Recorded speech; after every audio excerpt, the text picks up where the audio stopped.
네, 이번에는 전문가와 함께 이번 사태에 대해서 조금 더 자세히 알아보도록 하겠습니다. 네, 정영태 통일연구원 선임연구위원과 함께합니다. 안녕하세요. 네, 안녕하세요. 자, 이제 가장 먼저 궁금한 것이 북한이 시한을 정해주지 않았습니까? 네. 내일 오후 5시까지 대북 방송 중단하라, 일종의 최후 통첩일 텐데 네. 이거에 대해서는 어떻게 받아들여야 될까요? 글쎄요, 이것이 북한이 전쟁을 하자고 최후 통첩을 한 것은 사실 아니라고 봅니다. 네. 왜냐하면 또 이런 비슷한 그 최후 통첩성 그 여러 가지 위협이라든가 이런 것은 수십 번 해왔는 그런 그 전례가 사실 있습니다. 그렇기 때문에 우리가 지나치게 최후 통첩이라고 하는 거기에 초점을 둘 필요는 없으나 그러나 이제 북한이 일정한 그 뭔가의 목적을 가지고 의도가 분명히 있는 그런 그 통첩선 발언을 했다 이래 볼 수가 있죠. 자, 그렇기 때문에 그것은 이제 어디까지나 아마 그 심리전을 위한 우리 그 대북 방송 활동 이런 것을 어떻게 하면 빨리 자기들은 중단하게 한다든가 아니면 이 자체를 완전히 폐기하게 한다든가 여기에 그 초점이 가 있지 않느냐 이런 생각이 되죠. 그래서 이 내일까지 최소한 북한은 여러 가지 형태의 또 그 물밑 손짓을 할 가능성 이런 것도 우리가 생각을 해볼 수 있겠지만 그러나 우리가 최악의 상황은 항상 준비를 해야 하기 때문에 북한이 또 직접적으로 군사적 그 공세를 그 하는데 할 가능성에 대해서 우리가 상당히 그 관심을 집중시켜줘야 된다 이래 볼 수가 있습니다. 네, 일단 그 잠시 뒤인 우리 시간으로 이제 5시 반이죠. 북한의 최전방 부대에 대해서는 완전 무장한 전시 상태에 돌입하라는 게 김정은의 지시인데. 이렇게 되면 어떻게 되는 겁니까? 준전시 상태, 전시 상태 어떤 게 있습니까?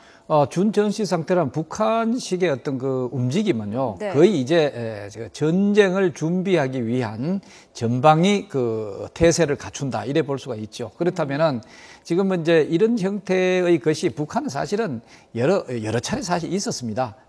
이것은 이제 여러 가지 목적이 있는데 내부적으로도 이 주민들을 좀 이 결속시키고 이 단속하기 위한 하나의 그 방편으로도 이걸 좀 다반사로 좀 활용했다는 거죠. 그렇기 때문에 지금 아마 북한 내부에서는 그야말로 전시 동원과 관련 하여튼 그런 수준의 여러 가지 다방면에 이제 이 그 준비를 해 나가고 있는 그런 모습을 보이고 있죠. 그래서 이번 경우는 이제 준전시 태세라고 해가지고 두 가지가 사실 있습니다. 하나는 뭐냐면은 전 국가를 상대로 해서 하는 준전시 상태가 하나 있고, 그 다음에 그런 게 이 국지적으로 그 특수한 지역에다가 국한해서 준전시 상태를 내린 게 있죠. 그럼 만약에 그 국지적인 어떤 그 특수한 지역에 있다면은 그야말로 모든 그 무기라든가 그리고 또 무기를 또 이걸 활용할 쓸 수 있도록 하는 어떤 태세를 갖춘다든가 이런 등등의 것을 그 움직임을 보일 수 있다고 볼 수 있습니다. 그러니까 지금 상황에서는 어쨌든 북한이 우리 정부를 압박하거나 협박하기 위해서 동원할 수 있는 카드를 여러 가지를 지금 내밀고 있는 상황인 것 같은데요. 지금 앞서도 말씀드렸지만 이제 내일 오후 5시에까지 대북 방송을 중단하려고 했는데 우리 정부는 계속하고 있지 않습니까? 그렇죠. 정부 입장에서는 대북 방송은 상관없이 계속 해야 될 수밖에 없는 상황인가요? 그렇죠.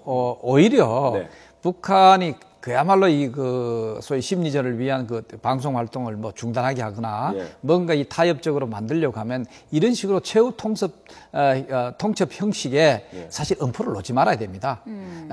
생각 한번 해보십시오. 만약에 북한이 이 48시간 내에 너희들 중단하라. 만약 우리가 그걸 해가지고 중단을 하거나 여기에 대해서 변화를 우리가 줬을 때는 백기를 든 거나 마찬가지죠. 어느 정부가, 어느 국가가 그리 쉽사리 백기를 드는 형태로 가겠습니까? 그렇기 때문에 우리는 사실은 이 그 심리전 방송을 소위 그 재개한 것은 이제는 북한이 지난번에 목함지뢰 도발이라든가 이 외에도 여러 차례 아주 심각한 도발을 사실 했죠. 그래 해가지고 그 당시도 보면은 이 심리전 재개를 위한 사실 대응 공격을 하려고 했으나 상당히 그 자제한 그런 우리의 갖고 있는 노력이 사실 있었습니다. 그러나 이번에 그럼에도 불구하고 이 목함지뢰 도발이라고 하는 사실은 이것으로 인해 가지고 물론 자기들은 아주 간단하게 생각할 가능성이 있어요. 예를 들어서 우리 부사관 한 2명 정도가 부상을 당하게 만들었다. 그게 그렇게 뭐가 큰 거냐. 이래 볼 수도 있지만 아시다시피 대한민국 이 생명이라고 하는 것은 단 한 명의 생명이라고 하는 것은 엄청난 우리가 그 중요성을 갖고 있고 또 그것을 위해서 국가가 존재하는 그런 거 있기 때문에 그만큼 그만큼 중요하게 생각해 이것을 우리가 앞으로 재발을 방지하기 위해서라도 단호함이 필요하다. 그렇기 때문에 이것을 쉽사리 북한이 위협한다고 해서 무슨 뭐 대화 모드로 간다든가 아니면 또 이것을 뒤로 뭐 물리는 어떤 그런 소위 그 비겁한 어떤 형태로 어떤 그것을 나오기가 사실 어렵죠. 북한 김정은이 이제 준 전시 상태 선포해서 완전무장 명령했다는 말씀드렸는데 이 젊은 지도자가 오판할 가능성은 없을까요? 젊은 지도가 오판 그 한 자체가 그건 뭐 우리 생각일 수가 있고 오판이라는 건 쉽지 않습니다. 왜냐하면은 지금 어떤 확전이라든가 전쟁을 일으키기에는 상황이 그렇게 좋지 않다고 봐야 되겠죠. 예를 들어서 6.25 전쟁만 한번 생각을 해봅시다. 만약에 북한이 김일성 혼자만 있었다면 전쟁 못 일으켰을 거예요. 그때는 특히 이제 그 구소련이 직접적으로 그 6.25 전쟁을 획책하고 있었고 그것을 이제 중심으로 일어나는 그게 더 있었고 그 다음에 나중에 중공까지 여기에 이제 그 할 수 있는 나름대로 그 배경이 있었다는 거죠. 지금은 누가 있습니까? 사실 아무도 없다는 거죠.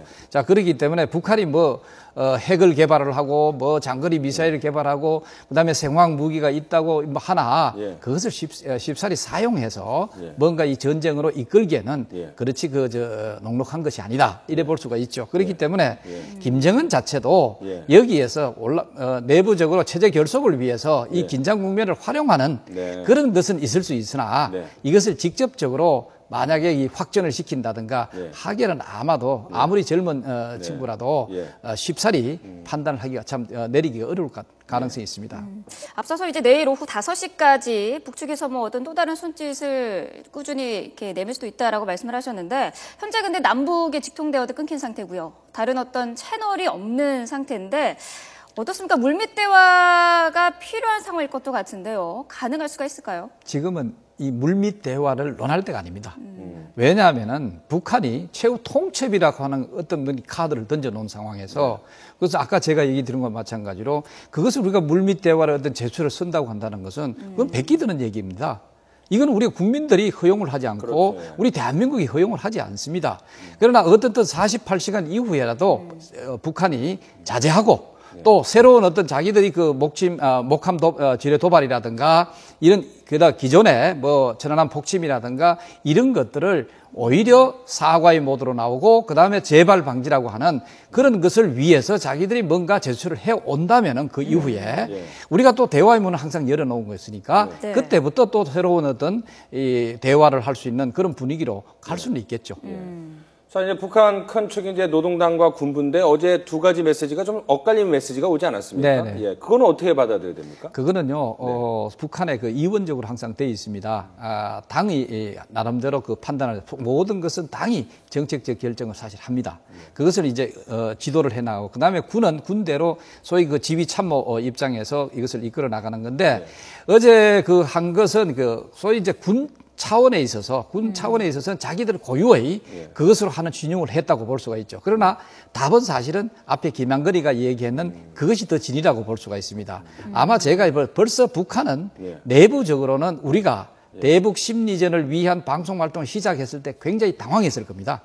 왜냐하면 이것을 사실은 잠재우지 않으면은 북한 체제에서 굉장히 부정적인 영향을 미친다는 것은 이미 알려진 사실이거든요. 자, 그렇다면은 우리가 과감하게 이렇게 나가니까 여기에 대해서 어떻게 해결해야 됐다는 그런 나름대로의 그 내심을 비쳤다고 볼 수가 있죠.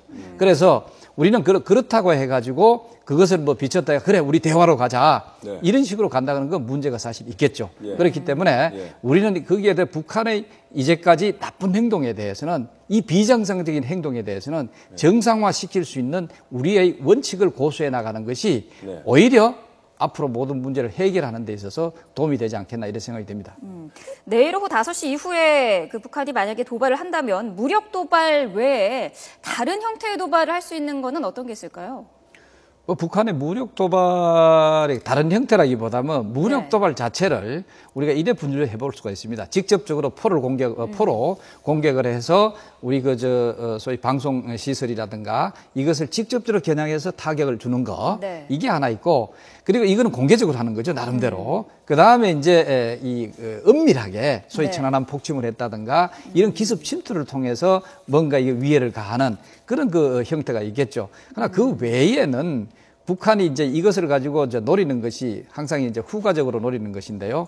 사실은 지금 벌써 그런 게 나오지 않습니까? 지금 대화로 나가야 된다 하는 부류가 있는가 하면은 아니다. 우리는 단호한 원칙을 지켜 나가야 된다는 어떤 그런 것도 있고 네. 이런 식으로 또 우리 대한민국에 있어서의 뭔가 분란을 조장하는 그래서 이제 여론 분열을 시킨다든가 네. 이렇게 해서 자기들의 목적을 달성하는 소위 대남 통일전선 전술이라고 볼 수가 있죠. 뭐 그런 식으로 일단은 자기들은 기대를 또 나름대로 가지면서 그쪽으로 네. 추구할 가능성도 사실 있습니다. 지금 어쨌든 그 한반도 시계가 상당히 흐려지고 있고 어떤 식으로 변할지 네. 모르지만 군은 군대로 엄격하게 엄정하게 대응을 하면서 또 국민은 또 차분하게 일상으로 돌아가는 것도 좀 필요한 상황이 아닌가 싶습니다. 지금까지 통일연구원 선임연구위원이신 정영태 박사와 함께 이야기 나눠봤습니다. 오늘 말씀 고맙습니다. 네, 감사합니다.